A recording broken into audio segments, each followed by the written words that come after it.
Ahí ya estamos grabando y damos bienvenida a esta cursada. Vamos a estar hablando sobre un concepto que está en un libro que escribí que se llama Mentes Peligrosas, pensar como Jesús pensó, y que es el concepto de iglesiar.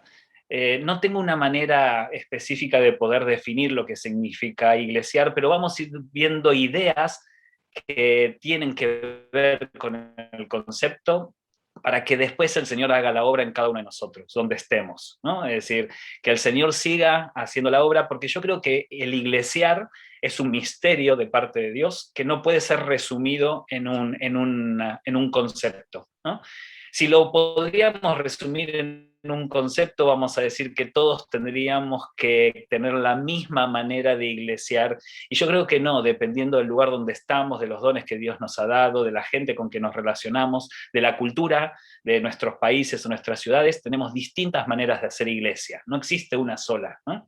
Y podemos hacer iglesias de distintas formas, con distintas metodologías, con distintas estrategias. A algunos les gusta gritar, a otros les gusta el silencio, a algunos les gusta saltar, a otros les gusta estar sentados, ¿no? Y eso hace de que tener un Dios tan creativo signifique también que tiene formas creativas de mostrarse hacia nosotros, ¿no? Entonces, como no vamos a armar una única manera de entender el concepto iglesiar, vamos a ir a lo largo de estos encuentros viendo ideas y conceptos que nos ayuden a abrir el pensamiento y que el Señor después haga la obra. ¿Está bien? ¿Sí?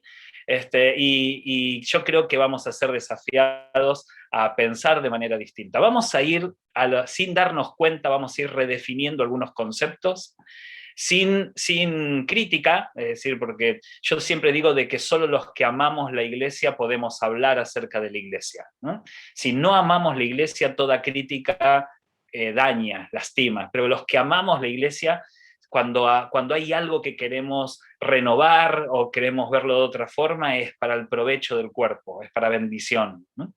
Y entonces yo creo que a lo largo de estos encuentros vamos a ir viendo algunos conceptos y vamos a tratar de redefinir lo que hoy podemos pensar acerca de la iglesia, pensar acerca del mundo, ¿no? Y pensar acerca de la espiritualidad, ¿no? Vamos a estar redefiniendo esto y espero que sea productivo y que sea de bendición. Para eso vamos a comenzar hoy.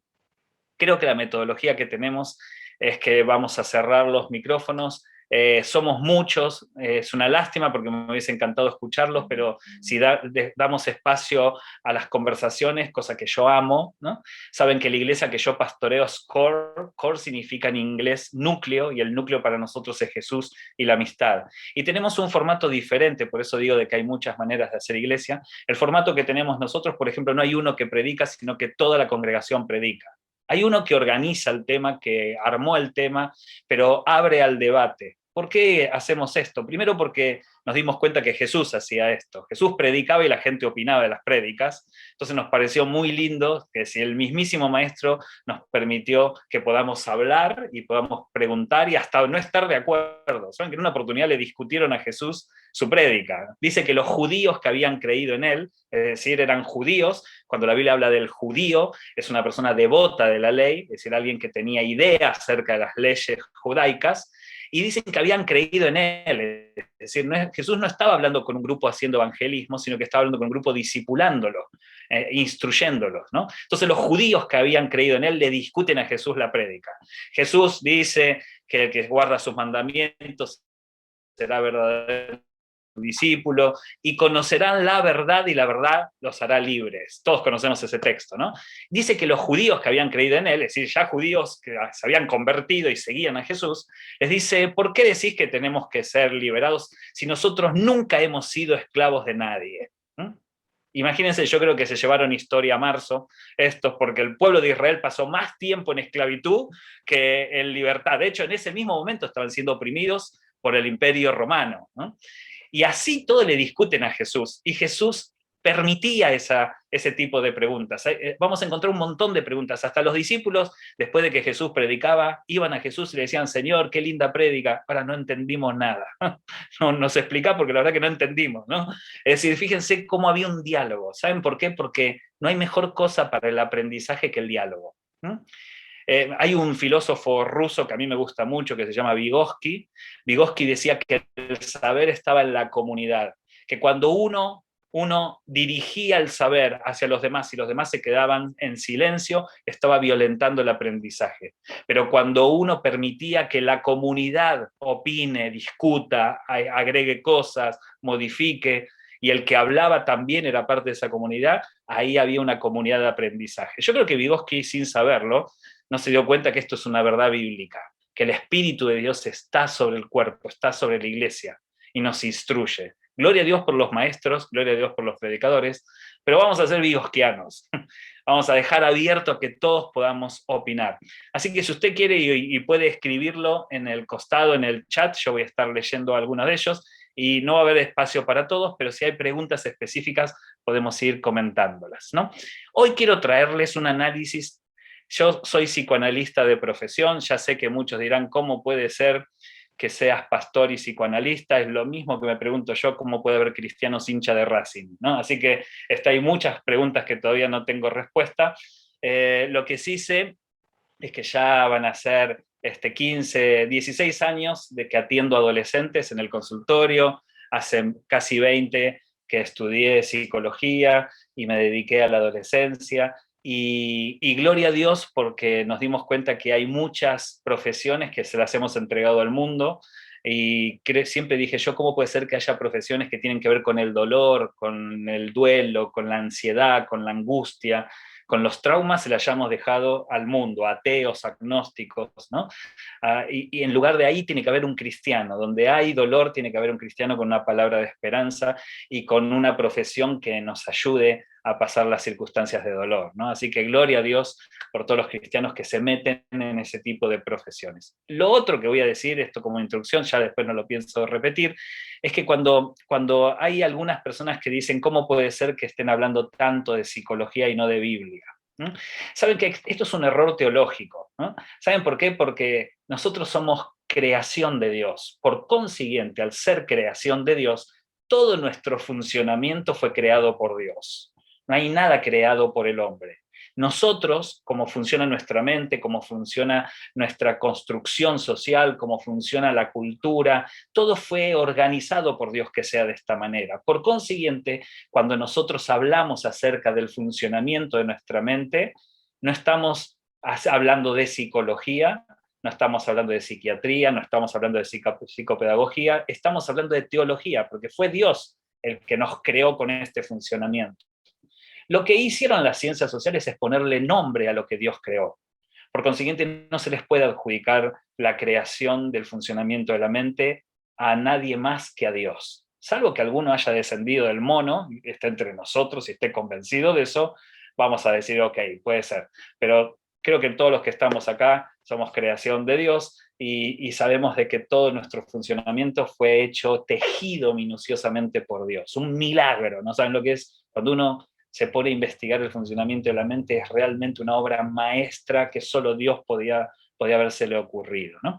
Así que me gusta mucho el análisis institucional y hoy quiero presentarles como introducción lo que yo creo que va a ser un desafío para la Iglesia en muy poco tiempo, que tienen que ver con cuál va a ser el tipo de iglesia que la gente va a estar esperando en muy pocos años, ¿no? Y para eso pensé en esto que llamé el paradigma de las generaciones. Va a estar en el próximo libro que voy a sacar, que se va a llamar Iglesiar. Uno de los capítulos va a ser esto que vamos a hablar entre todos hoy, ¿no? Y vamos a ver de qué se trata esto del paradigma de las generaciones, ¿no? Primero, lo que tenemos que tener en cuenta es que antes los cambios se hacían de generación en generación. Una generación tenía una característica y la siguiente generación adoptaba otra características diferentes.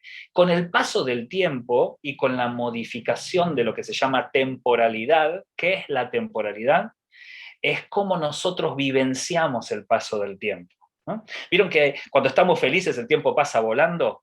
Y cuando estás triste el tiempo pasa muy, muy lento, ¿no? Cuando estás recibiendo de Dios, la prédica duró un segundo, y esos días que vos decís, Señor, que termine de predicar o llévame a tu presencia porque ya no me lo banco más, ¿no? Y encima te dice, voy a predicar en 5 puntos, hace 1 hora y media que está en el punto 2, y vos decís, Señor, por favor, ¿no? Que venga el arrebatamiento ya. Bueno, esa es la temporalidad, cómo vivenciamos el paso del tiempo, ¿no?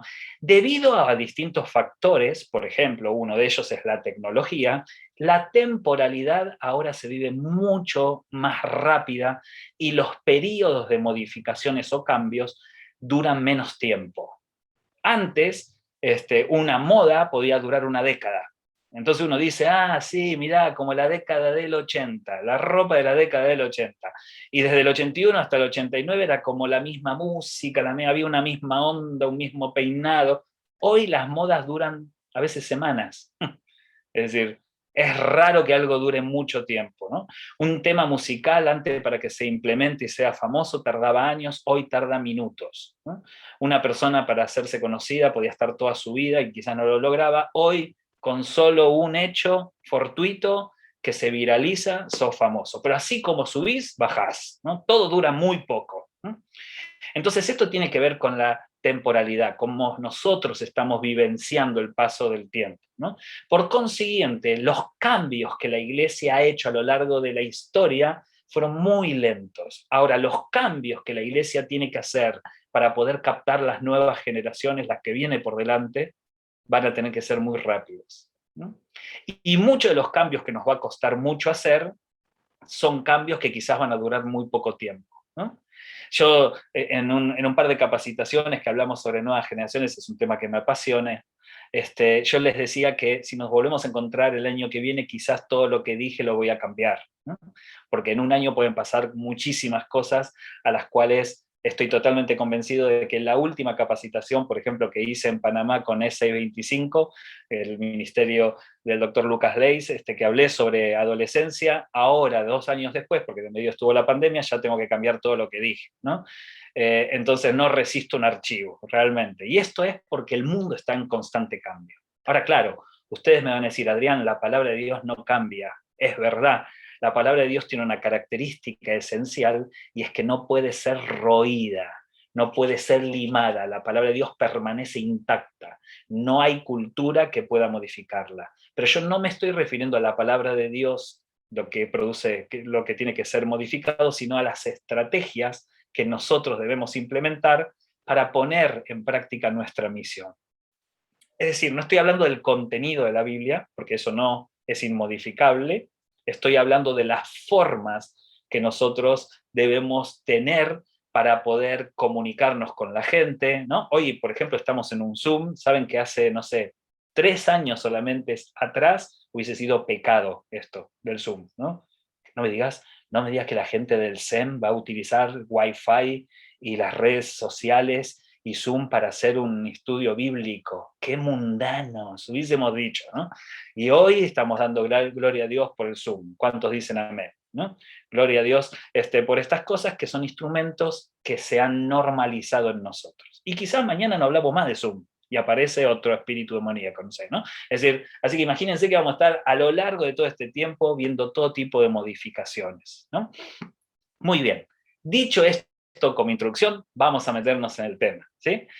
Lo que vamos a ver entonces hoy es les quiero presentar 3 paradigmas que caracterizan a 3 culturas diferentes, de 3 momentos históricos diferentes, y que cada paradigma le aportó algo a la iglesia y a la vez la iglesia cometió un error también, ¿no? ¿Por qué? Porque somos así, ¿está bien? ¿Sí?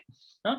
Entonces vamos a ir viendo cada característica de cada paradigma y sobre todo el último paradigma es el que todavía no está implementado y supongo yo va a tener una característica que quiero charlarlos con ustedes, que es el gran desafío que tenemos por delante, ¿sí? Yo los llamé a estos paradigmas, el primer paradigma es el paradigma de los abuelos.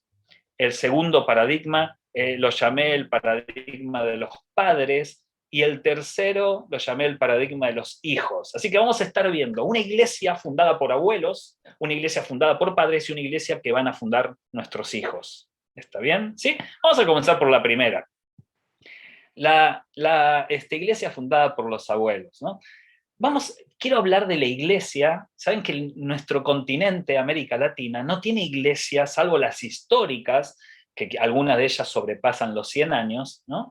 Pero no tienen iglesias más allá del catolicismo, que puede tener 500 y pico de años, o alguna iglesia reformada, que también puede tener presencia en el continente de cerca de 300 o 400 años, la iglesia evangélica, propiamente dicho, de América Latina, no es muy grande en edad cronológica, ¿está bien?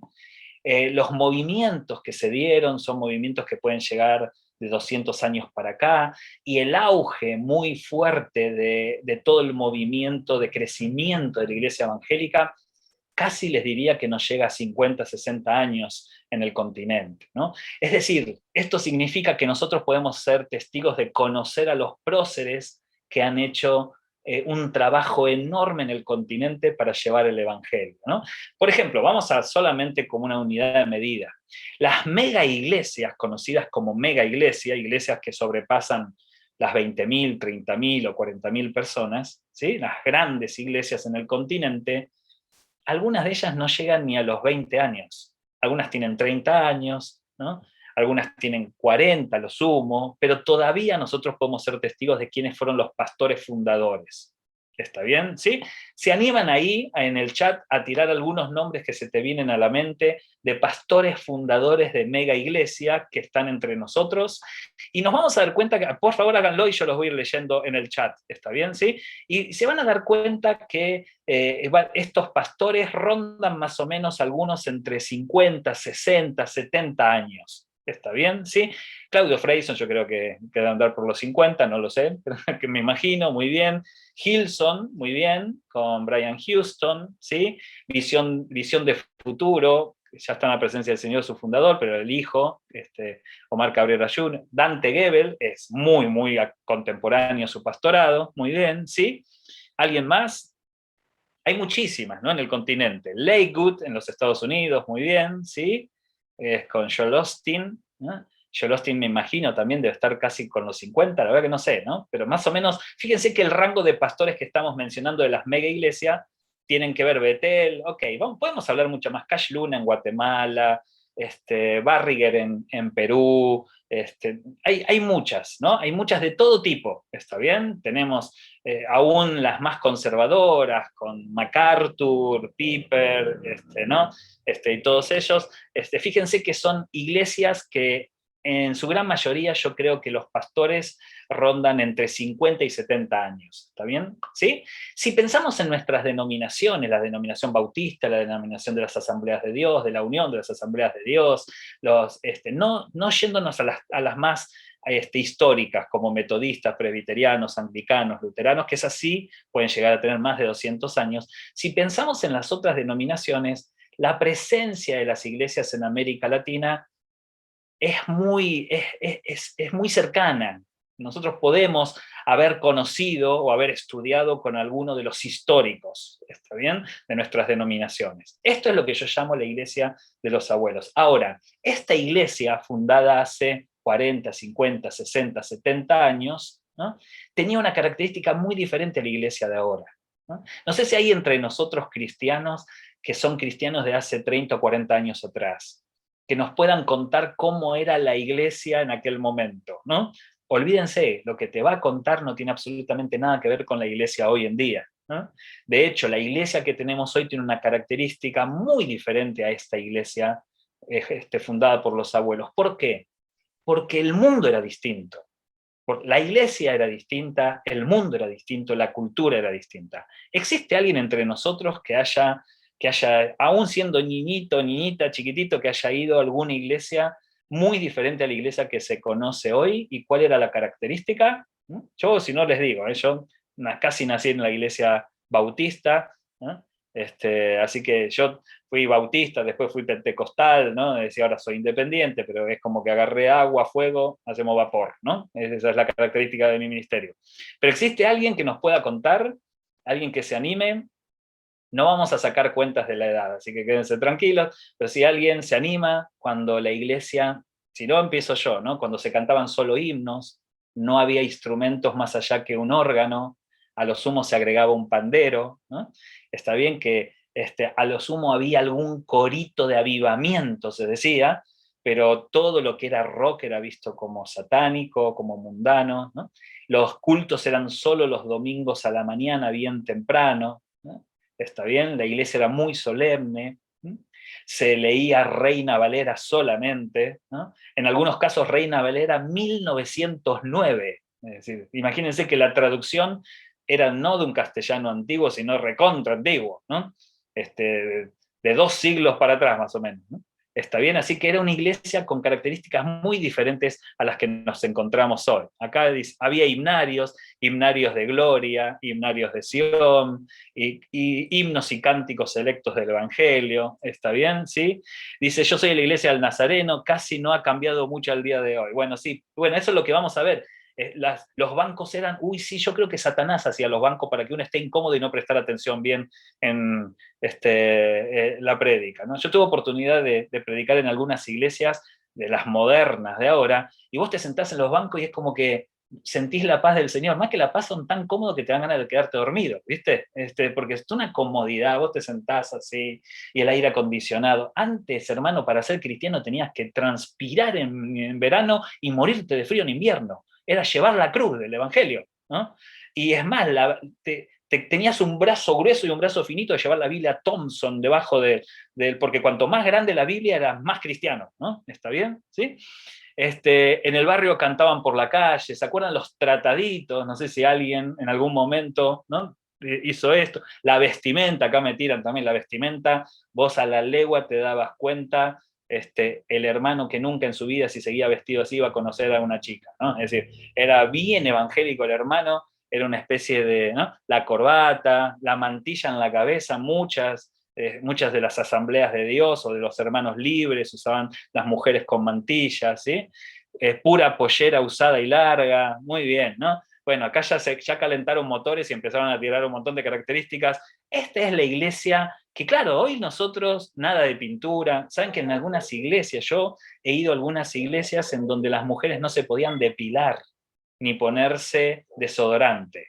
¿Está bien? Porque eso era pecado, ¿no? Hoy vemos a los talibanes yo digo, había muchas cosas muy parecidas en la antigüedad, ¿no? Y hoy, claro, desde hoy decimos qué dinosaurios, pero en aquel momento la cultura era otra, no podemos criticar así a la distancia, porque hoy el mundo es diferente, entonces obviamente todas estas cosas se ven diferentes. Imagínense lo que un niño que hoy están haciendo, cuando tenga 20 años, va a mirar a la iglesia de hoy, de 20 años atrás, lo que nosotros estamos haciendo, lo va a decir casi lo mismo, ¿no? Entonces, pensemos entonces en la iglesia de los abuelos. Ahora, la iglesia de los abuelos, yo quiero defenderla, porque sin ellos no estaríamos nosotros acá, sin el trabajo de misión, de sacrificio. Saben que hoy es buenísimo ir a la iglesia evangélica, es muy cool, podemos ir a cultos así, ¿no?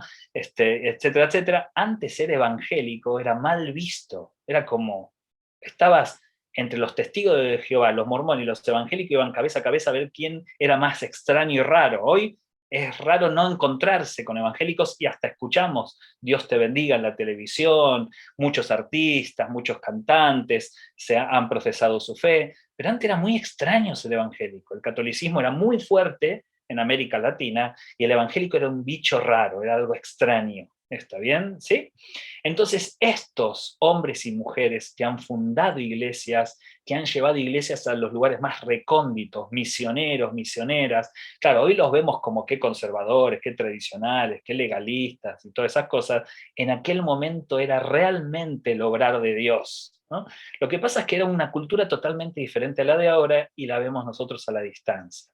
Ahora, ¿cuál era la esencia o cuál era la idea directriz que tenía lo que yo creo? Esto es un análisis personal, me puedo equivocar, pero ¿cuál era la idea directriz que tenía esta generación, la generación de los abuelos? Ellos estaban muy parados en el paradigma de la veracidad. ¿Qué significa la palabra veracidad? Es todo aquello que está relacionado con lo veraz es lo verdadero, lo que no admite discusión. ¿Está bien? Entonces la iglesia, no importa su orientación, no importa su doctrina, su teología o su denominación, estaba parada en un paradigma en aquel momento que se llama paradigma de la veracidad. ¿Qué significa?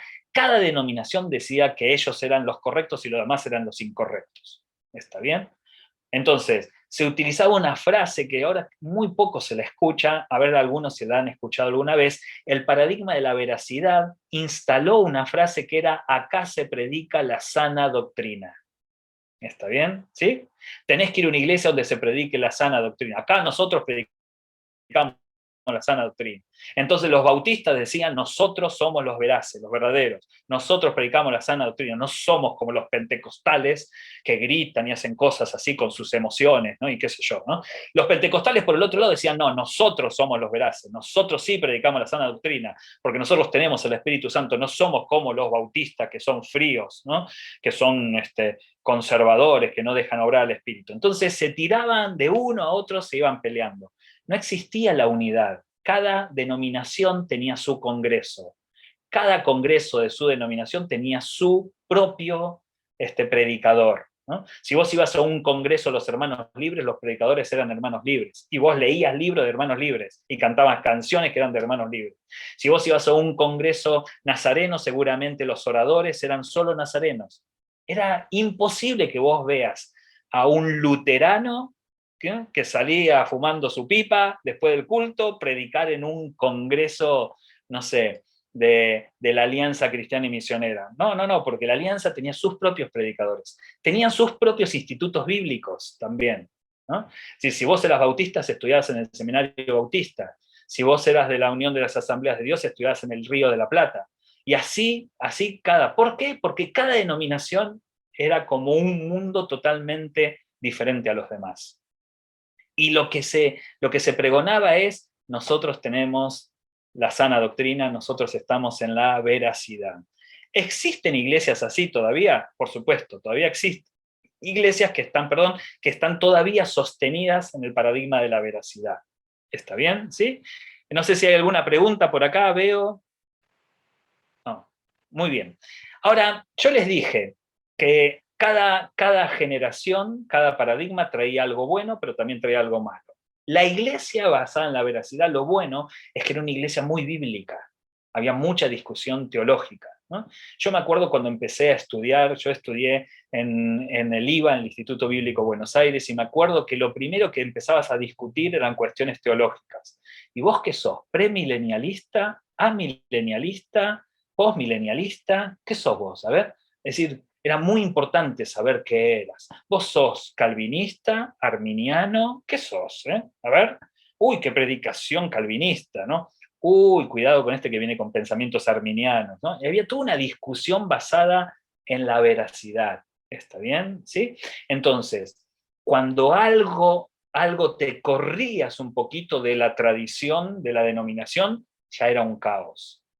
¿No? Yo me acuerdo ir a congresos bautistas, yo siendo preadolescente, acompañando a mis padres, y escuchar frases como: acá estamos orgullosos de nuestro corazón bautista, ¿no? Porque los bautistas somos, y decían todas cosas así, y yo no entendía nada, diciendo: yo no era cristiano. Es decir, ¿en qué momento me hice bautista? ¿No? Aparte, claro, yo tenía un compañero mío que se llamaba Bautista, y yo no quería ser de él, ¿no? Entonces, para mí era toda una cosa extraña, ¿no? Por un lado, el paradigma de la veracidad trajo una muy fuerte discusión teológica que fíjense cómo hemos cambiado, que si yo les pregunto a ustedes si son arminianos o calvinistas, ustedes me mirarían como diciendo: no tengo idea de qué estás hablando, porque es como que ya no nos preocupan esas discusiones teológicas, pero casi seguro que nuestra iglesia sea calvinista, arminiana, reformada, luterana, es decir, alguna orientación debemos tener, ¿no? Pero no nos damos cuenta que estamos sumergidos en esa discusión, porque hoy el paradigma es otro. ¿Está bien? Ahora, entonces, el paradigma de la veracidad trae consigo mucha veracidad, mucha discusión acerca de la verdad. Por consiguiente, era una iglesia donde se leía mucho la Biblia, donde las predicaciones eran muy bíblicas, etcétera, etcétera, ¿no? Uno iba el domingo y escuchaba predicaciones que, vos decís, yo no sé si entendía a la gente, pero la predicación era impresionante, ¿no? Vos invitabas a teólogos, maestros de la palabra, a hablar, y todos impostaban la voz, no importa, quizás vivía acá en Bursaco, en el Gran Buenos Aires, pero cuando predicaba con voz de puertorriqueño, casi seguro, ¿no? Es decir, y hablaba con una especie de forma de hablar que era como no sabía si te estaba retando o si te estaba hablando del amor de Dios, ¿no? Y entonces te decía mi hermano, ¿no? Así te hablaban acerca de la palabra de Dios, ¿no?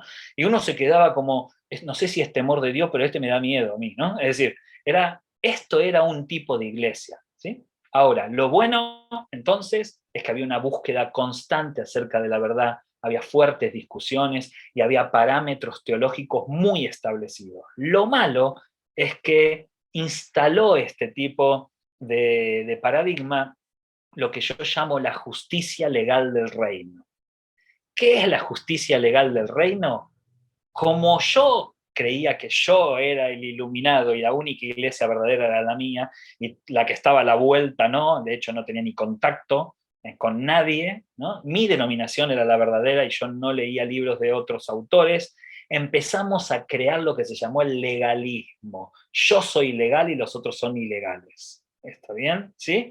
Si alguien decía en la década del 90, una persona muy conservadora y tradicional de una iglesia muy conservadora y tradicional decía que estaba escuchando Marcos Witt y quería ir a recibir la unción en las campañas que hacía Claudio Freyson, directamente te excomulgaban, ¿no? Pasabas a ser un hereje total, ¿no? ¿Está bien? ¿Por qué? Porque no era bien visto, porque estaba corrido de la tradición de la denominación, ¿no? Entonces esto hizo crear los que están correctos a los que están incorrectos, los que están en la verdad y los que están en la mentira. Este tipo de funcionamiento instaló un error, a mi manera de entender, y es que se instaló el legalismo. Ese mismo legalismo que empezó a darle más sentido a los detalles que a la esencia. Entonces podíamos pelearnos porque la hermana se había cortado el pelo o se había teñido el pelo, podíamos pelearnos porque el hermano miró un partido de fútbol en televisión, podíamos pelearnos porque el hijo de tal hermano escuchaba Soda Stereo, podíamos pelearnos con todo eso y dejábamos pasar por debajo las mentiras, el egoísmo, el materialismo, etcétera, etcétera, ¿no? Porque nos volvimos legalistas. ¿Debido a qué? Debido a algo muy bueno que tiene que ver con la búsqueda de la veracidad, pero buscar la veracidad por sí sola trae consigo este error que es la justicia legal del reino. No sé si se entendió hasta ahora el primer paradigma, ¿no? Vamos al segundo, ¿sí? Así como existió esto, la iglesia, déjenme decirles algo, si usted se convirtió hace 10 años, si vos te convertiste hace un par de años, quizás ni tenías idea de que esto existía. Bueno, sí, esto existía, ¿no? Existía un tipo de iglesia que le decía que no a todo, absolutamente todo. Si vos decís que tu iglesia tiene errores hoy, imagínate lo que fue mi iglesia cuando yo era chico. Olvídate, ¿está bien? Imagínense que no se tocaba guitarra eléctrica porque se creía que el cable de la guitarra eléctrica hacia el equipo simbolizaba la cola de Satanás. ¿Está bien? ¿Sí? Así que imagínense, ¿no? Es decir, si eso, ¿no? Coca-Cola era el anticristo, yo durante toda mi vida cristiana pasé por 20.000 anticristos, de verdad. Es decir, cada temporada había un anticristo diferente. Todos te decían, ¿no? Te decían así, ¿no? Gaddafi es el anticristo, Gaddafi es el anticristo. Después te decían, no sé, murió Gaddafi, bueno, busquemos otro, ¿no? Decían, ¿no? Decían, no sé, Bill Gates es el anticristo, ¿no? Los códigos de barra son la marca de la bestia, ¿no? Es decir, todas cosas así. Y yo pasé, ahora deben decir con el código QBerry, que es seguramente, ¿no? No sé, ¿no? Pero fíjense que yo pasé por todo y esto era la búsqueda de la verdad, pero con una iglesia que debía haber agregado otras cosas. En un momento, en Argentina, por lo menos voy a hablar, que es lo que sé, en otros países puede haber sido antes, comenzó acá un mover que fue modificando a la iglesia de los abuelos, y fue con la iglesia de los padres, ¿sí? Son los pastores que hoy tienen entre 35 y 50 años, más o menos, ¿sí? Que fundan iglesias muy diferentes. Muchas veces son hijos de la veracidad, es decir, su papá fundó la iglesia en la veracidad, viene el hijo ahora a hacerse cargo de la iglesia y la modifica totalmente. ¿Está bien? ¿Sí? ¿Por qué? Porque tiene otra forma de ser totalmente diferente. Vienen con otro chip. Marcos Witt sacó un cassette que se llamaba Tú y Yo, ¿no? Que tenía una canción que decía Tú y yo somos un pueblo, ¿no? Ese cassette revolucionó en Argentina a partir de ese momento todos los ministros de alabanza empezaron a hablar como el Chavo del Ocho, ¿no? Es decir, y aparte hablaban de una manera que uno no les entendía, porque decía, ¿cuántos trajeron sus palmas? Decían, y vos decías, ¿qué palma, no? Es decir, las manos, las manos, ¿cuánto trajeron las manos? Sí, sí. Y hasta en las prédicas decían, ¿no? Y anoche estuve elevando mi cometa. Y vos decían, ¿de qué está hablando, no? Empezaban a hablar tipo mexicanos y fue un furor que revolucionó la iglesia, trajo un nuevo avivar en la alabanza y la adoración. Después llegó un cassette que Marco lo había sacado antes, que una empresa que se llamaba Producciones Cristiana, con un señor Rubén D'Amico, fue el que se cargó toda la responsabilidad. En algún momento tenemos que agradecer, ya no está con nosotros Rubén, pero tenemos que agradecer al Señor por todo lo que hizo. Fíjese, como un hombre hizo entrar toda la música y Dios utilizó esa música para revolucionar el interior de la alabanza y la adoración. Ahí comenzó una modificación en el culto, ¿está bien? A través de la adoración, ¿no? Entró un cassette que se llamaba Proyecto A y A, ¿no? Proyecto Alabanza y Adoración, con un tema que decía así, decía, renuévame, renuévame, Señor Jesús, ¿no? Ya no quiero ser igual. Esa canción la cantamos tantas veces, era cantarla en todos los cultos, en todo llamado, renuévame, pasamos al frente, renuévame. Yo creo que el Señor nos renovó para que la dejemos de cantar, ¿no? Que dijo, ya está, basta, ya entendí, los renuevo, armen otra canción, por favor, ¿no? Pero con eso vino toda una modificación, y entró la música, y entró la batería, y entró el bajo, y entró el saxo, y empezó a haber toda una revolución. Y la iglesia de los abuelos se transformó en la iglesia de los padres. ¿Sí? Una iglesia totalmente diferente. Vuelvo a decir, ¿existen hoy todavía iglesias de los abuelos? Existen. Con el paradigma de la veracidad, existen. Con la justicia legal del reino, existen, ¿no? Es decir, hay de todo hoy en día, ¿no? Y no vamos a decir que está mal, vamos a decir que es una manera diferente de entender la vida cristiana. La iglesia de los padres vino con un pensamiento totalmente diferente, ¿sí? Ahí ubiquen a muchas de las iglesias que ustedes han mencionado recién. ¿Está bien? ¿Sí?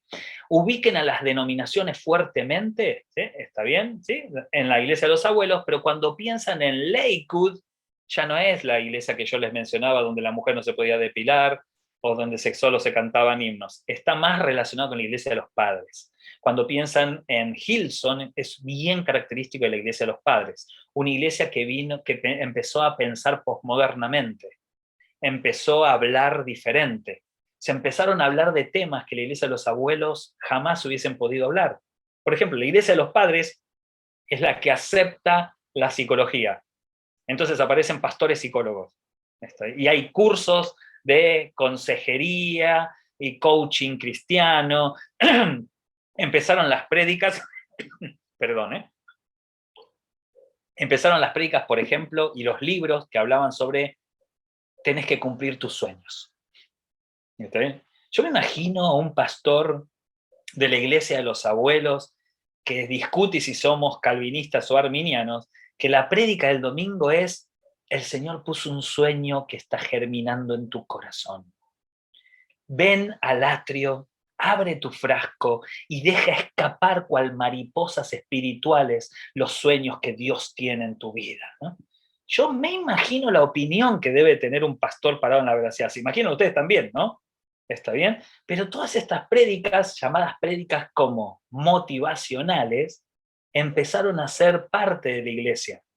Vino una iglesia diferente, ¿está bien? Una iglesia que ahora se corta el pelo diferente, ¿no? Una iglesia que los pastores, antes, el pastor, vos tenías 30 años, te hacías cargo de un pastorado, a partir del día 1 tenías 68 años, ¿está bien?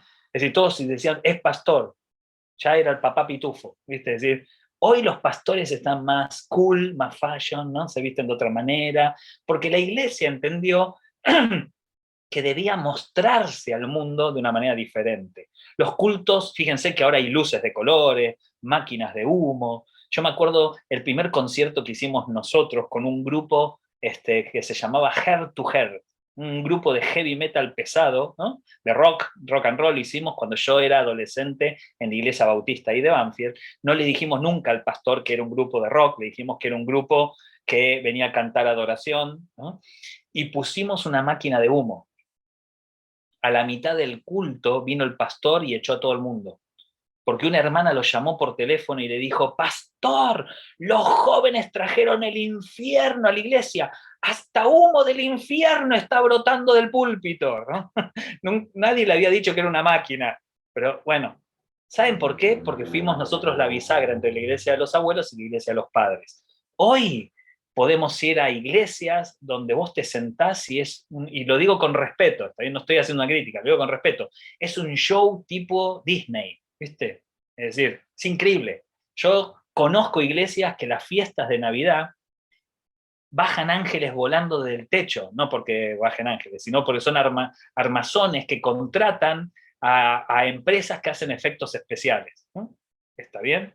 Yo he estado en iglesias donde alguien ha predicado sobre el burrito de Belén con un burro de verdad al lado, porque utilizan elementos para predicar, ¿no? Y pasan al frente con una caja y te dicen: acá hay un secreto de Dios. Y vos decís: ¿qué hay en la caja? ¿Qué hay en la caja? Termina la prédica y se van con la caja. Y vos decís: ¿y el secreto? No importa, era un elemento para predicar, ¿no? Es decir, fíjense que cómo cambió la predicación de ser premilenialista a milenialista a algo más cercano a la gente, algo con una visión más contemporánea, más juvenil, ¿sí? Antes era pecado tatuarse, ahora hay iglesias donde si no te tatúas no te dejan entrar, ¿no? Te miran así y te dicen: ¿tiene tatuaje usted? No, no, entonces acá no puede entrar, ¿no? Es decir, las cosas cambió totalmente, ¿no? La música cambió, la forma de vestirnos cambió, los peinados que vos ves en algunas iglesias cambiaron. ¿Por qué? Porque vino otro paradigma totalmente diferente. Se empezó a hablar de la iglesia como hogar, como familia. Antes era el culto, ahora es la reunión. Antes era el culto en el templo, ahora es nuestros encuentros en el lugar donde habita Dios, ¿no? ¿Y dónde es? En cualquier lado. Puede ser en un teatro, en un cine, está bien en una plaza, en McDonald's. Ahora vienen las iglesias cool que te dicen: nosotros nos reunimos en McDonald's, ¿no? Y para la Santa Cena lo hacemos con Big Mac y Coca-Cola, ¿viste? Y es como cool, ¿no? Y a los demás les parece como: ¿qué? ¿No? Es decir, imagínense, ¿no? Entonces, hay una gran pelea entre estas dos generaciones, entre los abuelos con los padres, porque son dos tipos de iglesia totalmente diferentes, ¿no? La iglesia de la solemnidad, de los himnos, de lo conservador, de que para tomar una decisión se toma todo en una asamblea, ¿eh? A la iglesia posmoderna, luces de colores, ¿eh? Donde presenta un paradigma distinto. El anterior, paradigma de la veracidad, que trae consigo para mí un error, que es la legalidad. El paradigma de los padres trae consigo el concepto de relación, ¿no? Jesús quiere ser tu amigo. ¿Está bien? Jesús quiere una comunidad de amigos, ¿no? Ahora, ¿no? Y es: agárrense de las manos, ¿sí? Este, vamos a entre todos a cantar unidos, unidos en tu nombre, unidos. Dígale a su hermano que tiene a su lado: el Señor te ama, yo también te amo. Y estamos todos cantando así, llorando en la presencia de Dios. Hay un ambiente relacional, vincular. Se habla de la iglesia relacional, el ministerio relacional, ¿no? Y con eso empezamos a construir un tipo de iglesia muy diferente a la anterior. ¿Están de acuerdo conmigo? ¿Sí? ¿Conocen? ¿Sí? Quizás les suena alguna de estas cosas, ¿no? Voy a ver los comentarios. Jajaja, jajaja, jajaja, jajaja, jajaja, jajaja, son los comentarios. Bueno, ok, bien, está bien. Así, gran verdad, gracias, Lucas. Lucas me dice: gran verdad, bien, bien. Pero comentarios profundos, jajaja, jajaja, sí, es así. Muy bien. Ahora, fíjense que cuando empieza la relación a estar entre nosotros, empieza la iglesia a virar más hacia el mundo, ¿está bien? Pero no al mundo de lo que la Biblia llama mundo, ¿está bien? Porque saben que la Biblia habla del mundo, ¿eh? Dice que nosotros no somos del mundo y nos tenemos que apartar del mundo. Pero de ahí, la Biblia también dice que de tal manera amó Dios al mundo que dio a su Hijo unigénito. Entonces, fíjense que acá la Biblia, cuando menciona mundo, se refiere a dos cosas totalmente diferentes. Una cosa es el mundo de las cartas de Juan, otra cosa es el mundo del Evangelio de Juan. ¿Está bien? En el Evangelio de Juan, Dios ama tanto al mundo que dio a su Hijo. ¿sí? En las cartas de Juan dice, apártense del mundo, ustedes no son del mundo ni sigan al mundo. Es que una cosa es mundo y otra cosa es mundo. ¿Se entiende? ¿No? Fíjense fíjense que se traduce diferente, mundo, mundo. ¿No? Una cosa es el mundo y otra cosa es el mundo, ¿no? ¿Está bien? ¿Sí? Suena diferente, no sé si se dieron cuenta, ¿no? Si no se dieron cuenta, ayuno y oración, hermana, porque una cosa es el mundo y otra cosa es el mundo. No es lo mismo mundo a mundo, ¿está bien? Y acá es donde nosotros mezclamos. La Iglesia de la Veracidad, cuando habla del mundo, se refiere a las ideologías, a los pensamientos, a las doctrinas, a las normas y a las ideas que están en contra de la voluntad de Dios. Por eso nosotros no somos del mundo ni nos tenemos que apartar del mundo de todo aquello que va en contra del conocimiento y la voluntad de Dios. ¿Está bien? Eso es mundo. La Iglesia de la Veracidad, cuando habla del mundo, es esto. Ahora, cuando la Iglesia de la Relación habla del mundo, se refiere a la gente. Se refiere a que tenemos que estar en el mundo, vamos hacia el mundo, conquistar el mundo. Y aparecen las t-shirts, las camisetas, ¿no? Aparecen las remeras, que dice yo soy de este mundo, pero también pertenezco a otro mundo, ¿no? Es decir, ¿no? Aparecen las cosas extrañas, esos mensajes extraños, ¿no? Entonces, fíjense que la Iglesia de la Veracidad critica al mundo, ¿no? Y se separa de la gente, haciendo cultos muy solemnes. La Iglesia de la Relación se acerca a la gente, pero al acercarse a la gente, y esto corre por mi cuenta, si voy a un juicio voy a negar que lo dije, ¿no? Es decir, y al acercarse a la gente, deja que entren algunas ideas y algunas cosas del mundo. Por ejemplo, todo lo relacionado con el liderazgo. ¿Está bien? ¿Sí? Nosotros, saben que la mayoría de los libros cristianos acerca del liderazgo vienen de ideas del liderazgo empresarial, vienen de ideas de la mercadotecnia. Empezamos a nosotros a ingresar ideas del mundo para poder entender mejor a esta iglesia relacional. ¿Por qué? ¿Por qué hacen esto? ¿Por qué necesitamos ideas del mundo del liderazgo empresarial? Porque la iglesia, al convertirse en una iglesia relacional, empezó a armar una estructura y esa estructura tiene que funcionar bien. Por consiguiente, necesita conceptos e ideas que traigan novedades y buenos funcionamientos en cuanto a la estructura. ¿Está bien? ¿Sí? Entonces, no voy a hablar de estructuras, pero ustedes conocerán. Si quieren, mencionas algunas. Lo que pasa es que no quiero ofender a nadie. Y lo digo solamente como un análisis. No es mi intención ofender a nadie, ¿no?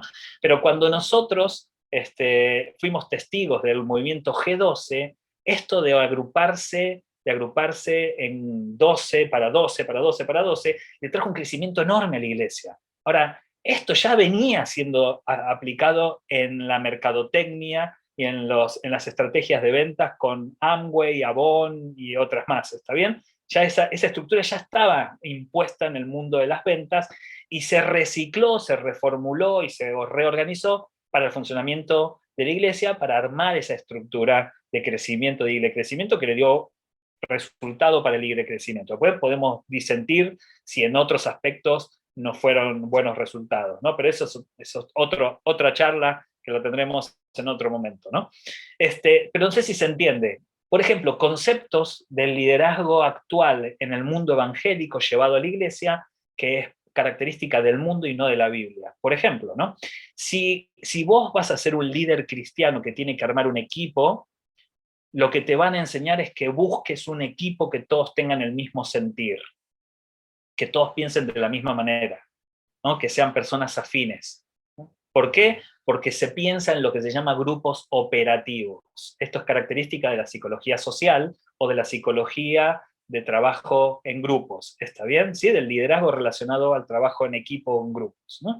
Entonces, hoy se enseña esto. Extrañamente, mis amigos y mis amigas, cuando vemos el grupo más operativo y más formidable que tenía la Biblia, que es el de los discípulos de Jesús, yo les pregunto, ¿todos los discípulos pensaban de la misma manera? ¿Eran del mismo estrato social? ¿Todos tiraban para el mismo lado? ¿Eran todos un equipo único, bien formado? No, Jesús utilizó un equipo totalmente heterogéneo, diferente el uno a los otros. ¿Saben por qué? Porque Jesús tenía planes con cada uno de ellos diferentes, ¿no? Que tenían que ver con ser enviados. Y uno dice, bueno, pero después de Pentecostés sí fueron unos. Hasta por ahí no más, porque después leemos el libro de Gálatas, ¿no? Y cuando, con la aparición de Pablo se arma otro revuelo más, y no se los voy a spoilear para que lean la Biblia. Si en algún momento vos decís por qué los pastores se pelean, es bíblico. Lean Gálatas y van a ver que es bíblico que los pastores se peleen, ¿no? Ahí van a ver la gran pelea entre Pablo por un lado y Pedro por el otro, ¿no? Buenísimo, me encanta. A mí es como, ay, sí, qué bueno, ¿no? Saber que se pelearon, ¿no? Es bíblico entonces. Bien, no, entonces, fíjense cómo empezamos a ingresar conceptos. Yo no voy a decir el nombre porque son amigos, pero saben que yo tengo una iglesia muy importante en el continente, no voy a decir el país tampoco, que mandó a 3 de sus líderes referentes que están relacionados con la puesta en escena de la multimedia, las luces, el escenario, los mandó a hacer un curso, un posgrado en Disney University. Es decir, en Disneylandia.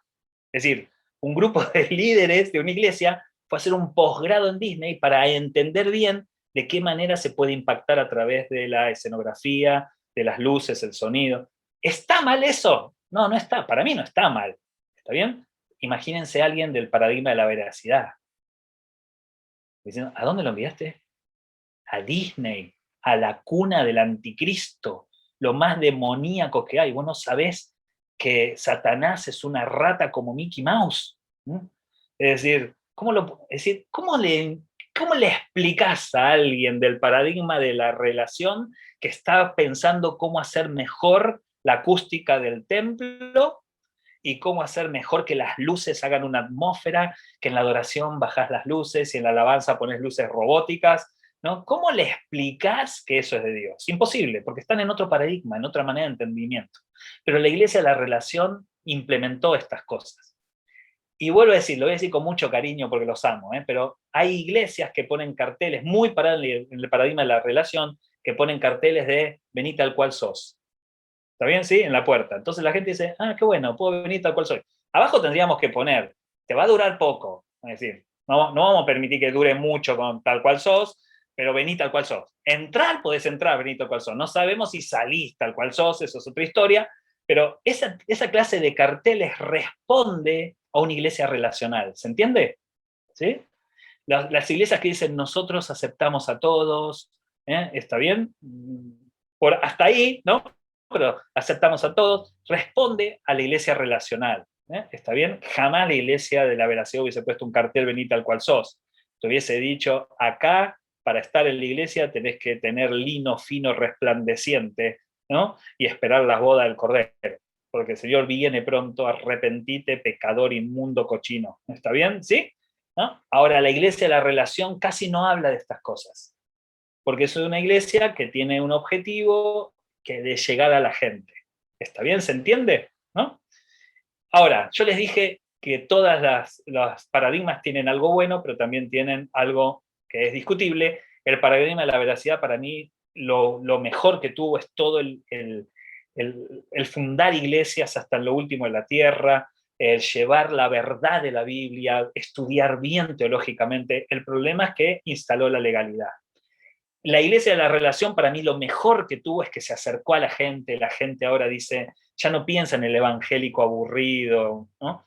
Piensa en el evangélico y dicen, las prédicas me llegan al corazón, no sé, tiene algo ese hombre cuando habla, esa mujer cuando habla tiene algo, ese hombre cuando canta, esa mujer cuando canta tiene algo que me llega al corazón, es decir, nos acercamos a la gente, ¿no? El problema es que también trajo algo de lo positivo, trajo algo negativo, y esto es una opinión personal, por favor, que para mí la iglesia de la relación creó un fuerte énfasis en el formato. ¿Está bien? ¿Qué significa esto? Si vos hoy, ¿no? Vos tenés, no sé, 25 años, ¿no?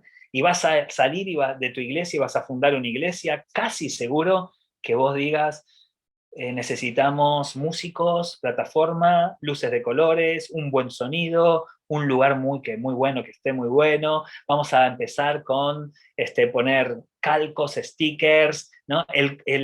Antes había, por ejemplo, en la Iglesia de la Veracidad, los nombres de las iglesias, esto es también para un estudio aparte, los nombres de las iglesias ni los cristianos los entendían. ¿Está bien? ¿Sí? ¿A dónde te congregas? No sé, en una iglesia acá a la vuelta. ¿Cómo se llama? Mm, no me acuerdo, ¿no?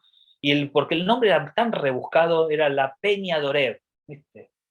Uno decía, la Peña, que se cantará por folclore, ¿no? Es decir, ¿no? De Oreb, ¿quién será Oreb? ¿No? ¿No? Mi iglesia es Jehová Jireh. ¿A dónde giró? ¿Viste? Es decir, ¿qué cosa qué? Es decir, nadie entendía nada. Con la iglesia la relación se hizo distinto, ¿no? Los nombres ya dejaron de ser nombres tan bíblicos y rebuscados y pasaron a llamarse tu lugar, tu casa. ¿Está bien? ¿Sí? ¿No? Pasaron a llamar el brote de agua. ¿No? ¿Sí? Había una iglesia que yo quiero mucho que está en la zona donde yo vivo, que se llama la Casa de Pan. ¿Está bien? ¿Sí? Fíjense que ya son nombres que la gente dice, mirá, no sé, será una panadería, pero no, buena onda, no, es el pan de vida. ¿No? Es decir, ok, bien, ¿no? Y aparecieron las iglesias con nombres muy cool, ¿no? Como decíamos, Lakewood, ¿no? No sé, Hillsong, nadie sabe de dónde salió el nombre, es por la zona, por el barrio, por la calle, ¿no? Y empezaron a aparecer cosas así. Fíjense que casi no se dicen que son iglesias, ¿no? Antes era Iglesia Cristiana Evangélica de los Santos de los Últimos Tiempos, apartados por Dios en contra del mundo. Y es decir, los nombres eran increíbles, ¿no? Y era una sigla que era IGHNOJU de 22/94, ¿no? Y te ponían orgulloso, fichero de culto, ¿viste? Es decir, orgulloso como el fichero de culto era lo importantísimo. Hoy esto, ya, si vos fundás una iglesia, ¿cómo se va a llamar? Comunidad. Listo, es cool, ¿no? ¿Cómo se va a llamar? Amistad. ¿Está bien? ¿Sí? Que tiene que ver con el formato. El problema es que nosotros hemos entonces creído que para ser una buena iglesia tenemos que ser Hillsong, que para ser una iglesia que alcance a las nuevas generaciones tenemos que ser Lakewood, que para ser un buen predicador tengo que ser Dante Gebel, que para entonces cantar bien tengo que cantar las canciones de Bethel. Gloria a Dios por todos ellos, ¿está bien? Gloria a Dios por todos ellos. Pero hoy hay un peso enorme sobre la iglesia y es los que nos están escuchando ahora y dicen así, mañana, no, el domingo tengo que ir a mi iglesia y todavía cantan himnos. Oh, ¿no? No, da gracias a Dios por la iglesia que tenés. No hay que poner luces de colores para hacer una iglesia que llegue a la gente. Gloria a Dios por las luces de colores. Pero cuando nosotros pensamos que obligatoriamente tengo que poner luces de colores, ahí se instaló el énfasis en el formato. ¿Se entiende lo que estoy diciendo? Entonces, ese es medio dinosaurio, mi pastor. Es un velociraptor, es un tiranosaurio rex. ¿No? ¿Por qué? Y porque viste cómo habla, ¿no? Oremos para que el Señor se lo lleve a su presencia y que venga un predicador que hable mejor, ¿no? Alguien más jovencito, ojito celeste, ¿no? Es decir, ¿no? Que tenga rastas, ¿no? Eso va a atraer a los jóvenes. No vienen jóvenes a mi iglesia porque mi pastor predica muy aburrido, ¿no? No, ¿saben qué? No vienen jóvenes a nuestras iglesias porque están buscando amor. De verdad les digo, no es el formato, nunca fue el formato, ni en la época de Jesús fue el formato, por eso Jesús hizo 20.000 formatos diferentes. Lo que la gente busca es ser comprendida, aceptada, amada, querida. Y eso lo recibe en cualquier tipo de iglesia. Déjenme decirles algo, que una de las iglesias que más está creciendo en este tiempo es la iglesia católica. Y muchos evangélicos están pasando a la iglesia católica. ¿Saben por qué? Primero porque Francisco predica como si fuese un evangélico, ¿no? Vieron que Francisco tiene una forma de hablar muy evangélica. Yo tuve el honor de dirigir un debate entre Pablo Deiros, ¿no? El pastor y teólogo Pablo Deiros, y en aquel momento era el cardenal Bergoglio en la Feria del Libro cuando trabajaba en Certeza.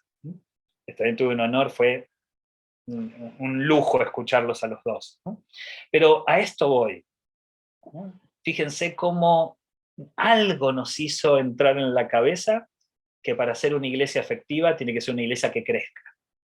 ¿Está bien? ¿Qué pasa que muchos me dicen, ¿qué pasa que no crecemos? ¿Cuántos son? Somos 80 y no crecemos. 80. Bueno, 80 es un montón. Son 80 vidas. Yo tengo 4 hijos y no puedo, con 4 hijos, imagínate si tengo que tener 80 personas en mi iglesia y ser pastor de 80 personas. Olvídate. no voy a conocerlos nunca, ¿no? Fíjense cómo algo nos hizo entrar que somos unos fracasados si no crecemos. Hermanos, somos unos fracasados si no mostramos a Jesús. La iglesia fracasa cuando no muestra a Jesús. La iglesia fracasa cuando no ama como Jesús amó. La iglesia fracasa cuando no es cuando no crecemos, es cuando no sabemos iglesiar, no sabemos ser iglesia con el de al lado, ¿no? Entonces fíjense que para mí esto es el error. Y esto no tiene absolutamente nada que ver con todos mis amigos de las mega iglesias, porque gloria a Dios por ellos, por todo el avivamiento que traen y cómo predican el evangelio. No tiene nada que ver con eso. Tiene que ver con un énfasis que se ha instalado, y es que creer que tiene que haber un formato, una manera de hablar, una forma de implementar las cosas para ser realmente iglesia. ¿Está bien? ¿Sí? Muy bien, veo 24 comentarios acá. ¿Cuántos dicen que es jajaja, jajaja y amén? ¿No? Vamos a ver, ¿no? Sí, así es, amén, sí, así es, jajaja. ¿No? Acá tiran nombre de pastores que no los voy a mencionar. Bueno, hay muchos nombres de iglesia, ¿no? Tabernáculo de David. Opino lo mismo. Ahora, ok, que con la invasión de amor debe ser algún plan o proyecto, tendrá que ver con la invasión del amor de Dios, algo de eso posiblemente. Nos acercamos a la gente, pero a través de peticiones, necesidades. Muy bien, sí, de eso estábamos hablando, ¿no? Muy bien, ¿sí? Ok, ¿no? Entonces, creo que se entendieron estos dos paradigmas, ¿no? Entonces, la gran dificultad es que los abuelos se desconectaron de los padres y los padres se desconectaron de los abuelos. Raro sería que alguno de estos pastores de mega iglesia o de iglesia cool o de iglesia te digan yo soy arminiano con una línea más conservadora, aunque a veces algunos pensamientos calvinistas para mí me llaman la atención. Soy premilenialista, aunque a veces dudo. Es decir, tener una conversación de ese tipo, de teología profunda, de cosas así, no digo que no sea posible, porque yo conozco muchos que tienen un conocimiento enorme, pero no lo tienen, pero no porque no sepan, es porque están en otro paradigma. Ellos dicen, ¿para qué importa a la gente si somos arminiano o calvinista? Lo importante es que puedan escuchar el mensaje y que reciban al Señor Jesús. Entonces hagamos un mensaje que ellos puedan entenderlo. Es decir, es otro paradigma. Por eso lo que no podemos hacer es querer entender un paradigma desde otro paradigma. ¿Está bien? Si yo miro a los abuelos, digo, sí, que es, arruinaron la iglesia, la gente que se fue lastimada de esas iglesias, ¿no? Porque los miro desde lejos. Pero si yo me paro en el paradigma de la veracidad, es importantísimo que podamos tener conocimiento bíblico y es importantísimo que nos paremos en las convicciones de la Biblia. ¿Está bien? Lo que pasa es que no tenemos que llegar al error, ¿no? Si yo me paro en la iglesia de la relación, es importantísimo hacer una iglesia relacional. Es genial que nuestros templos sean lindos, buenísimo que tengan todo el aporte tecnológico, la infraestructura, las pantallas y cosas así. ¿Está bien? Sí, buenísimo. Ahora, si no lo tenés, sos iglesia igual, hermano. Sos igual, hermana. No te preocupes, ¿no? Vas a ser una iglesia efectiva igual, por más que tu pantalla no sea una pantalla de 20 por 5 metros. ¿Está bien? ¿Sí? Vas a ser iglesia igual, no te preocupes.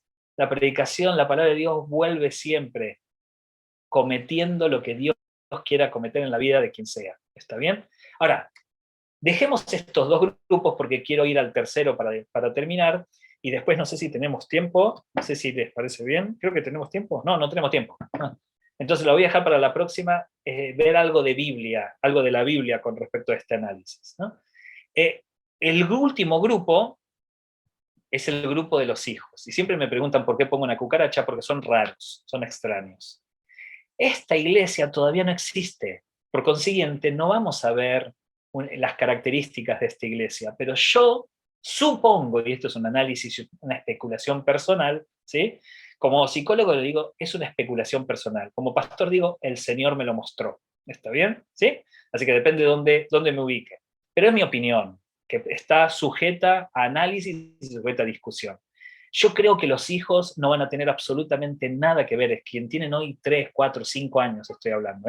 Quizás lo ves en características de los que ya tienen 15 o 20, pero los que tienen 15 o 20 todavía están o en una iglesia de los abuelos, de la veracidad, o en una iglesia de los padres de la relación. Estoy diciendo los que están naciendo hoy, que en 15, 20 años van a ser el gran caudal evangelístico a captar, ¿no? En el gran campo de misión, van a tener características que nosotros ni nos imaginamos, que hoy se empieza a vislumbrar y vienen con un paradigma totalmente diferente. Ellos van a implementar un tipo de iglesia totalmente diferente a la de la veracidad y a la de la relación.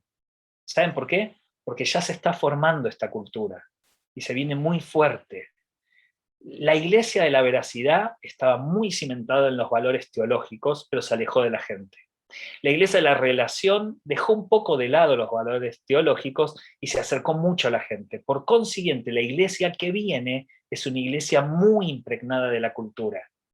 ¿Está bien? Es decir, los niños cristianos que están naciendo impregnados directamente con la cultura. Las discusiones que se están dando en la cultura van a ser las discusiones que se van a dar en la iglesia. Eso es lo que quiero decir. Hoy nosotros nos alejamos de la discusión de la cultura. ¿Está bien? ¿Sí? Hoy nosotros nos ponemos a la vereda enfrente. Nos hemos puesto la vereda enfrente en todas las discusiones, algunas con valores bíblicos, pero a mi entender con formas equivocadas, pero con convicciones bíblicas y valores bíblicos, pero maneras equivocadas de implementar. ¿Está bien? Entonces, cuando hablamos del matrimonio igualitario, de la diversidad, de los femicidios, de ni una menos, de la drogadicción, del aborto, del divorcio, de la política, etcétera, etcétera, etcétera, nos hemos siempre alejado de la discusión y lo hemos mirado como nosotros esto. No, no, no, no, no, no, no, no, no, no. Bueno, pero para conversemos. No, no, no, no conversamos. No, punto. ¿No? Y nos hemos vuelto muy reactivos.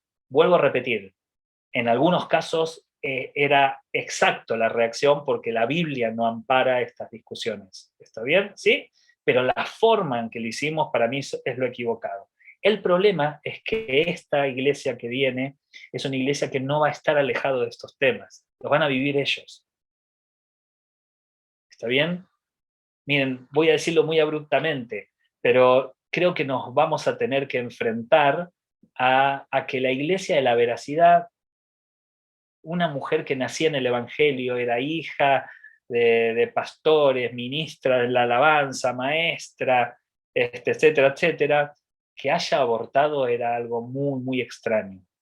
Ahora yo creo que cada vez nos vamos a encontrar más con jovencitas cristianas que aborten. ¿Está bien? Y quizás no lo van a decir, pero ¿saben por qué? Porque ya el aborto se instaló como algo natural. Entonces va a ser algo cotidiano. Cada vez son más los jóvenes cristianos que van a fumar marihuana. Cada vez son más los que van a estar relacionados con pornografía, cada vez son más los que van a estar relacionados con vicios. ¿Está bien? ¿Saben por qué? Porque todo eso, antes, el cristiano estaba por fuera del mundo, vivía como una burbuja. Hoy el cristiano está sumergido en el mundo. ¿Está bien? Entonces, el gran problema es que si nosotros reprimimos esas cosas, los perdemos, porque lo van a hacer escondidas. Nosotros lo que tenemos que hacer es capacitarlos, acercarnos, escucharlos. ¿Está bien? Si alguien cree que no hay homosexuales en tu iglesia, es porque no lo pueden decir, no porque no existen. Y no lo pueden decir porque los maltrataríamos, los lastimaríamos, los haríamos sentir mal. Y el problema, lo que yo les quiero decir, mis amigos y mis amigas, y este es mi análisis personal, es que la iglesia que viene va a estar sumergida en el paradigma de la inclusión. Y ojo que acá yo no estoy diciendo que la iglesia va a tener que incluir todas las luchas sociales, porque algunas de las luchas sociales contradicen las verdades de la Biblia, como por ejemplo el aborto. ¿Está bien? ¿Sí? ¿Está bien? Lo que estoy diciendo es que esa iglesia le va a decir que no al aborto, pero va a entender y comprender a la niña o la mujer que abortó.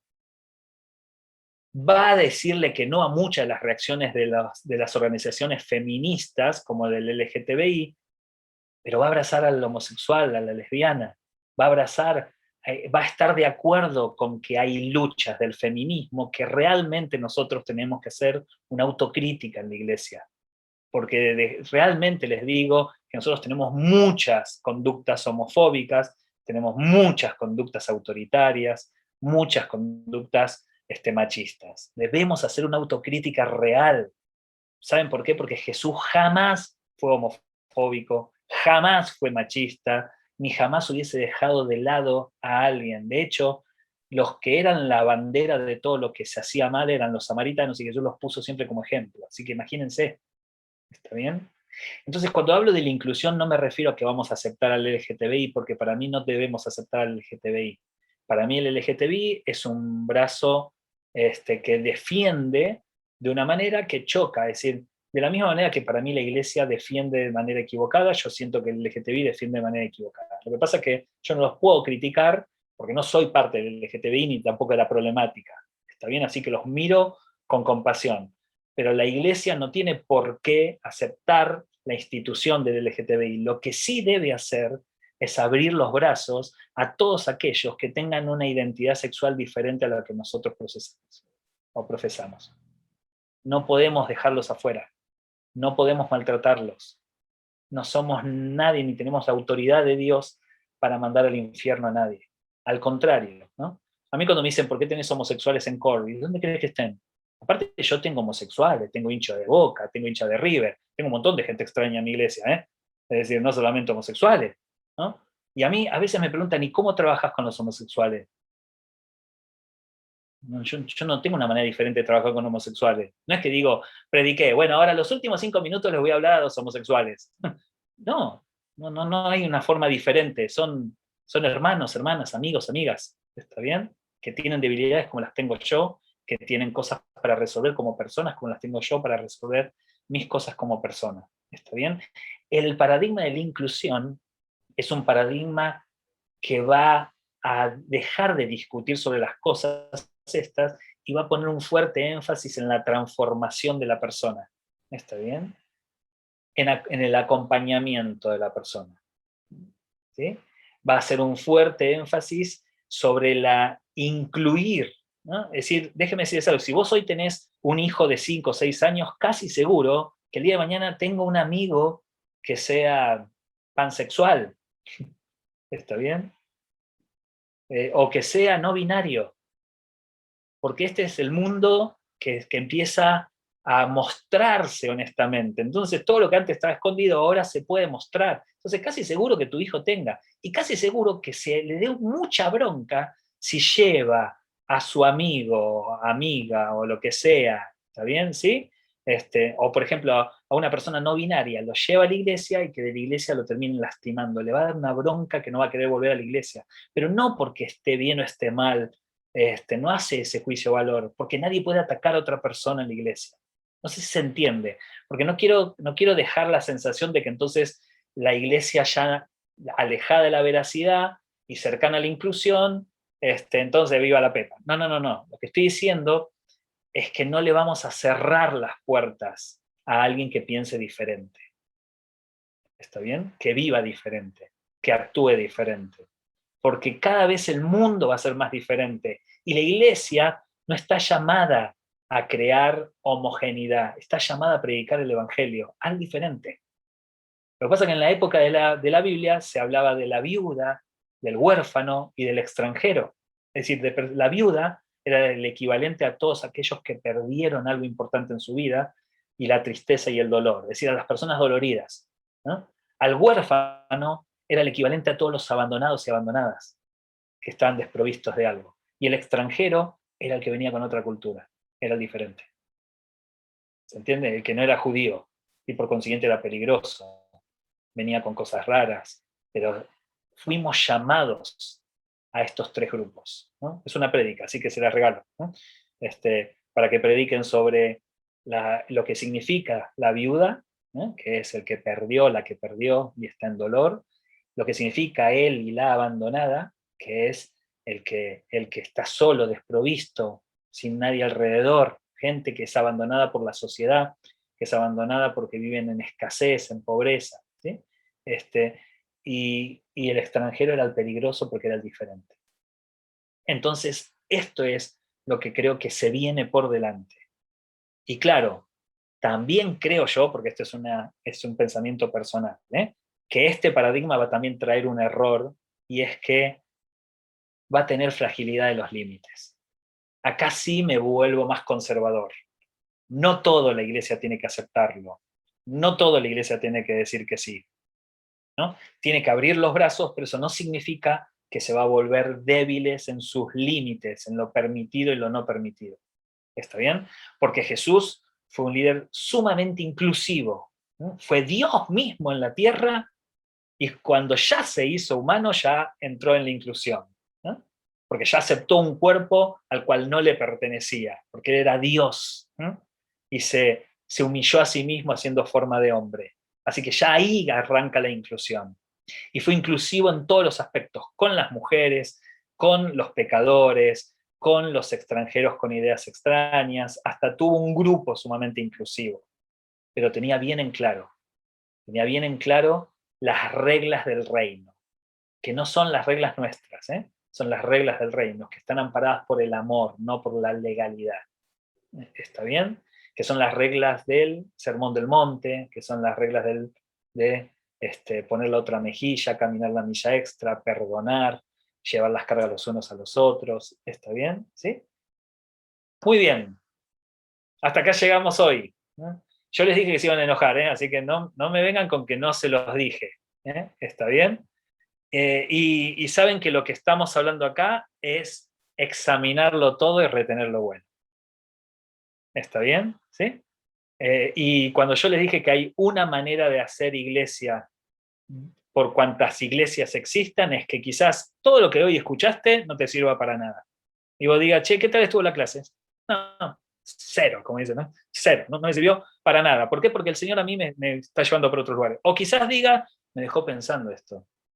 ¿Qué iglesia? ¿En qué paradigma estamos nosotros, no? Y quizás tu esposa te dice, vos sos re abuelo. ¿Viste? Y vos decís, ay, me dolió en el corazón. Sí, sos re abuelo, dejale más espacio a los jóvenes. Los jóvenes vienen con otros pensamientos. Largá, abuelo. ¿Viste? ¿No? ¿Está bien? O quizás vos decís, ay, qué bueno que yo soy re progresista, yo soy re cool, yo soy re paradigma de la relación, ¿viste? Y tu hijo te hace así.